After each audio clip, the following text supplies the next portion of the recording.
Greetings, netizens of YouTube. It has come to my attention that I'm yet again playing catch-up and trying to inject myself into a discussion of issues discussed elsewhere. This is going to be one outlining a few points on prostitution with reference to noelplum's video on the subject, which I felt was particularly one-sided. Most of you will be familiar with the debate involving Kevin Logan, Jenny McDermott and Garrett, whose videos I will link to in the description bar. At this point, I should warn my regulars that I'm going to descend into colourful language and the occasional bit of hyperbole and cheap humour. Apologies in advance unless you like that sort of thing. I suppose I should declare that although I sometimes disagree vigorously to the point of wanting to reach into the monitor to shake some sense into him, that my interactions have been positive with Noel. Even though I do think he's a fence-sitting apologist at times. But I should qualify this response by saying that Noel's video was an off-the-cuff variety, which implies that not a lot of research was done, which is sort of the point of this video. I'll be taking a few clips from his video and responding to his points supported by statistics. We're not all doing our dream jobs, and we all do jobs that perhaps some other people wouldn't do. I know I've met innumerable people in my lifetime that have said to me, "Oh, there's no way I could do your job, mate. I don't know, no amount of money would I walk into a burning building or whatever." That happens with any job, right? But that doesn't mean that some people are not a lot more comfy doing that. And there's lots and lots of jobs working in abattoirs. I wouldn't want to work in an abattoir. I've got a bit of a phobia about working behind tills. I really wouldn't want to do that. Well, I don't think we can pretend that prostitution is like any other job. The picture you're presenting here is that prostitution is a choice like any other. In a way, it's a middle-class perspective that doesn't pay any attention to the background of many of those that become prostitutes. I'll expand on that point later, but for now I'll say, did you notice how many foreign girls were at that agency you referenced? The nature of the work is very personal and highly stigmatized. Even those supporting decriminalisation or legalization are going to have a very different view if it's our mother, our sister or our daughter doing it. Note how I didn't mention male prostitutes in this example. The vast majority of prostitutes are female, and I'm being open about the double standard that society has with men and women. We know hypocrisy exists when it comes to behaviour of the sexes, because much of the time we all make similar judgments. I'm also reminded of a screaming Sargon of Akkad banging on about how men don't like women who sleep around. There's nothing wrong with having standards! The cost of being a prostitute isn't just the price they're paid per hour. It's the cost of potentially sacrificing yourself in the marketplace of relationships. There you go, Noel. You've even reduced me to Thatcherite descriptions of personal costs. So, when you're talking about the stigma against mainly men who sleep with prostitutes, yes, it exists to a degree. But it's nothing compared to the stigma of other kids at school finding out that your mum is a prosy. Just imagine how you'd be ripped apart for that. Whether it should be legalized, decriminalized or not, it's not like any other fucking job, Jim, and I think it's disingenuous to say otherwise. Why would you need to visit a prostitute? It's all a bit seedy, blah-de-blah-de-blah. I don't see how that's any worse, really, than wanking, and I don't have a problem with anybody wanking. I'm not going to condone anybody for wanking, So I'm not really going to do from that. As long as you're not in a relationship. If you're in a relationship and it's a committed relationship where the expectation is that you're going to be faithful, then I don't see that. That's no better or worse than any other form of cheating, I don't think. So there I would criticise you if you're in that position. I can't see how you can compare prostitution with wanking. Call me a big mangina. But the idea of having sex with somebody who could be repulsed by me, but is doing it for the money, makes me long for a fleshlight. See what I did there? Seriously though, it's not the same as wanking because it involves more than one person. A large percentage of males who use prostitutes are in a relationship. You mentioned that as a problem for you, but it is also a fact. There's this bullshit about selling your body. That was one of the things. Lots of comments that it's selling your body.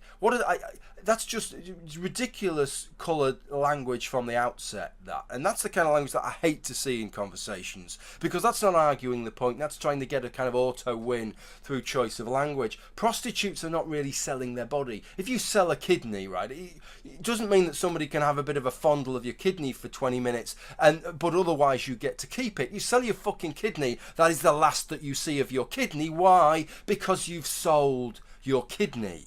So this idea that prostitutes are selling their body, I bug, the whole fucking terminology bugs me. The bullshit about selling your body. To a degree, I'm on board with your argument about emotive language generally, but you're protesting too much. You don't like selling your body because no body parts have been sold? Let's be accurate and literal then. Prostitutes are renting their bodies. Does that make it sound better? I think you get far too wound up about this minor detail. I know you want to take the emotion out of it, but no matter what word is used, the reality of it isn't going to be pretty. I've reminded myself of the prostitute versus sex worker argument that Jenny McDermott had with a number of others, including Exiled. For the record, I support the rights of prostitutes, sex workers, the puns are just rolling in, to call themselves what they want. And then there's this bundling everything together. There's the bundling, the prostitution that takes part where women are going to it as an act of volition, they're consenting to it, they're making it as a free choice themselves, and bundling it all in with child prostitution and sex slavery and trafficking and all this kind of thing, as if it's all the same kind of thing. Well, it's not the same thing, obviously. But is there a relationship between legalized prostitution and human trafficking? Yes, there is. Let's see what research conducted by Professor Eric Neumeyer of the London School of Economics et al. In a 2013 report named "There is a Complex Relationship Between Legalized Prostitution and Human Trafficking" had to say. We wanted to find out if legalized prostitution increases or reduces demand for trafficked women. One effect suggested by theory is that legalized prostitution reduces demand because legally residing prostitutes are favored over trafficked ones after legislation. Another effect is that legalized prostitution will increase market size and thus, all other things being equal, increase demand. The net effect is thus theoretically ambiguous, and it is an empirical matter whether demand for trafficking decreases or increases. Our empirical research used a global sample of 116 countries. We found that countries where prostitution is legal tend to experience a higher reported inflow of human trafficking than countries in which prostitution is prohibited. Our research thus suggests that in countries where prostitution is legal, there is such a significant expansion of the prostitution market that the end result is larger reported inflows of human trafficking. Legalizing prostitution appears to boost the market for this fast-growing global criminal industry. Let's not forget, this isn't a study that can be dismissed as an individual from a gender studies department or by someone with an axe to grind. And remember, this is a connection between human trafficking and legalized prostitution, which didn't tackle some of the other issues you mentioned regarding the connection between legalization, crime, and specifically child prostitution. Other older studies, including one from 2004 by the London Metropolitan University, suggests a link between all these issues. The most recent research carried out by London Metropolitan University at the request of the Scottish Government and published in 2014 on its government website confirms several prior studies have shown, namely that the sex industries, sexual tourism, child prostitution and violence against prostituted people have increased markedly in all of the countries that have liberalised their prostitution laws and turned pimps into respectable businessmen. At best, the jury is still out, and I'm wondering if you took account of these reports before concluding so confidently that full legalization is the best option. It's extremely hasty to throw out the correlation, as you've done, without any supporting evidence. And there's this issue of exploitation that keeps coming up, that it's all exploitation. And yet, I've researched this, right? I've only researched it for the video, right? Because I know how much, at the other end of the spectrum, if you're a woman and you've got a really sound, tidy body, you're really good looking and you're good at what you do, you can make a fucking fortune doing this. And look at this. This is a page, Angels of London. This was the first one I came across. Just put in London escorts, right? The lowest anybody is earning on this page was £150 a fucking hour. Right, the national minimum wage in the United Kingdom is £7.20 an hour. Some of these women won't have any qualifications, and it is beyond absurd to go up to somebody earning £150 or £200 an hour and say, "I'm sorry, love, you're being exploited here." Right, what you need to do, we're going to make you stop doing what you're doing and earning £200 a fucking hour or £300 an hour, and you're going to have to go and work £7.20 an hour, because then you won't be being exploited. What is beyond absurd, Noel, is to use these women who are earning £150 per hour as an example, giving the impression that this is the wage of an average prostitute. The Office of National Statistics released figures in 2014 stating that the average trick or cost per visit to a prostitute was £67. Although many have criticised the methodology used and said this figure seems too low. They also say that the average number of clients per prostitute per week is too high, the estimate that is. Nevertheless, how much does it cost to get a blowjob in that dingy part of town close to the bus station or at the traffic lights? 20 quid maybe? I'll come back to the type of money prostitutes earn in a moment. But that's the reality of the experience of prostitution, not only in the UK but throughout the world. Yes, it may also be an argument for legalization, but it's a lot closer to reality than some polished website for London punters who are earning £2,000 a week. As far as wages of escorts are concerned, you'll be pleased to know that according to a report called Statistics of Sex Work in the UK by Dr. Nicholas Smith and Dr. Sarah Kingston, stated that most female escorts surveyed appeared to earn between £150 to £200 per hour, while male escorts can earn between £50 and £99 per hour. But the research I've done suggests that agencies take anywhere between 20 and 50% of an escort's earnings. In London, where your example was based, it's much closer to 50% than 20. I mean, these are fantasies. I dream of earning that kind of hourly rate, and most people do. So to suggest that these people are being exploited when they're earning as much as they're... Now, obviously, the agency will be taking a cut from that, but they're still earning a shitload of money doing what they're doing. So I find that all kind of an absurd way of going. Saying, oh, it would be great if I could earn 150 quid an hour is misleading. Because once you take out the agency's cut, it depends on how many punters turn up. Anybody working for 150 quid an hour over an 8-hour day will be a millionaire within 3 years. I hope you'd agree this isn't a likely scenario for your average prostitute. Yes, some escorts are making a lot of money, but most prostitutes wouldn't be able to recognize this dream scenario you are putting out there. I've no idea if you really believe they are raking it in, or if the idea of being paid to have sex is the thing that's making you think it's easy money. According to The Independent, this is the type of wage prostitutes can expect. The report is some years old, by the way, but supply has increased in recent years, and from what I've read, there is downward pressure on price. Never mind dreaming of earning fantasy money, I bet most prostitutes would dream about earning the average qualified firefighter's rate of 550 quid a week. Let's take a little diversion to see the reality of prostitution on the streets of Leeds from January this year.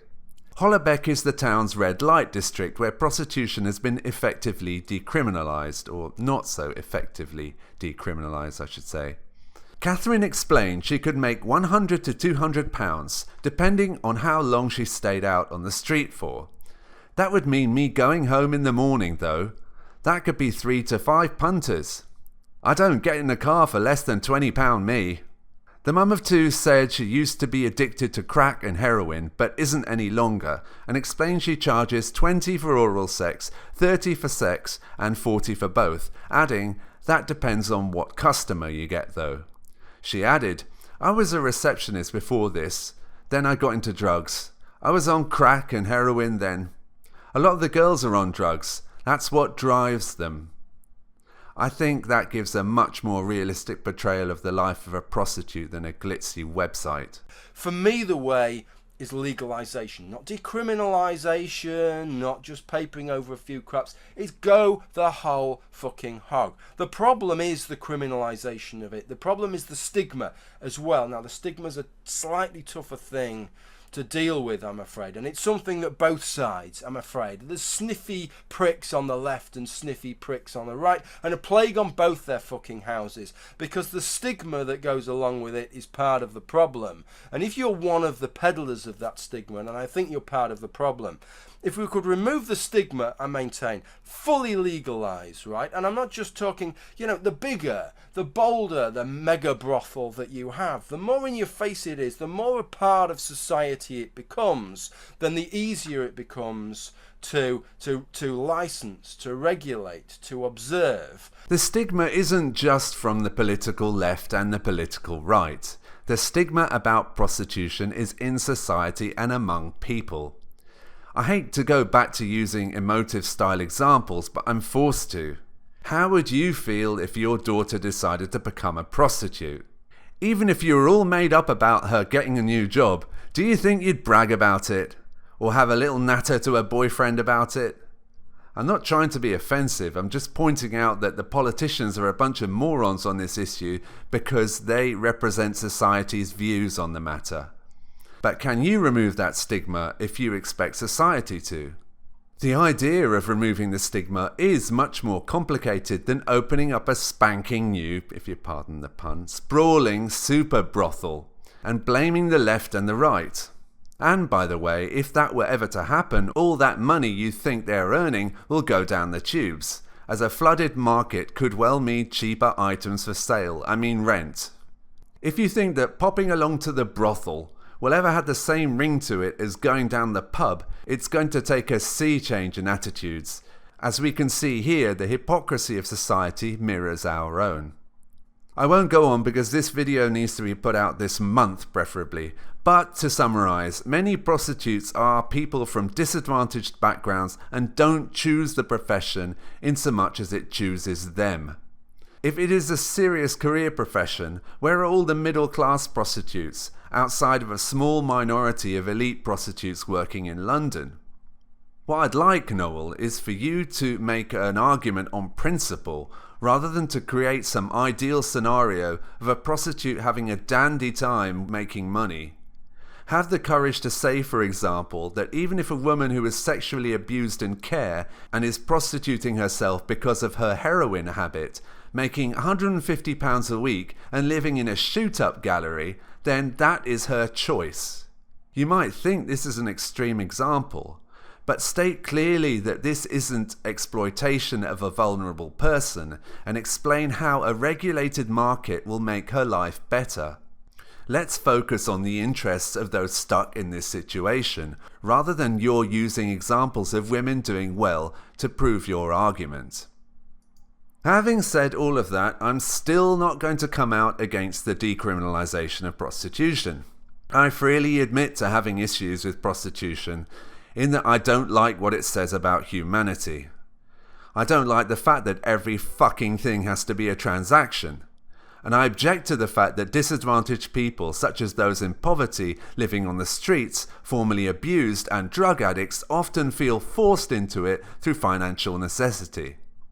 Even if it was a rose-tinted glasses scenario that Noel spoke of, where men and women became prostitutes out of choice, I personally couldn't indulge. The idea of pushing myself upon somebody who has no interest in me other than to lighten my pocket just doesn't do it for me. If stating my honest opinion about that can be considered shaming others who feel differently, then fuck free speech, right? However, I can't let my own feelings get in the way of reality, and the reality is that prostitution will continue. It's recognizing this reality and the increased safety that regulation might provide that makes me a reluctant supporter of decriminalisation. Additionally, some do opt for prostitution not out of desperation but out of free will. And who am I to argue with their choices?